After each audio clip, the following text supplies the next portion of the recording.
Isus Hrist je govorio o običnom narodu, ali vibracijom koja dolazi iz viših dimenzija. Koristio je parabole jer istinu ne možeš preneti rečima, možeš je samo osjetiti, u srcu, gdje energija postaje spoznaja. Jer ono što pokreće sve nije materija, već nevidljive sile koje oblikuju realnost. Energija, pokret koji prožima, frekvencija, šablon stvaranja i vibracija, intenzitet postojanja. A njihova svetlosna inteligencija izražava se kroz ljubav, svest i svetlo, tri nevidljiva stuba svega što jeste. Kraljevstvo Božije je u vama nije poetska fraza, to je frekvencijski nalog. Tvoj um je hardware, tvoje srce rezonator, a tvoja svest kanal kroz koji univerzum govori sam sa sobom.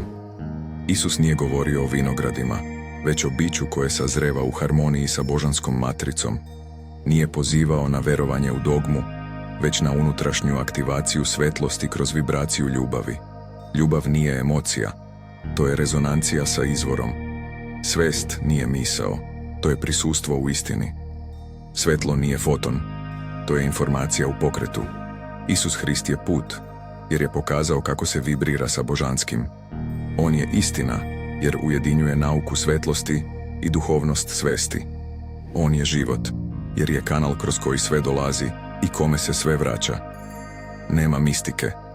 Postoji sistem, postoji rezonanca, postoji poziv. Ti si pozvan da postaneš deo tog svetlosnog tela, ne da pobegneš iz sveta, već da ga osvetliš iznutra. Kada se ljubav, svetlost i svest probude u tebi, tvoj korak postaje hod Hrista, tvoj glas, rezonancija izvora, a tvoj život, svetionik za one koji traže put.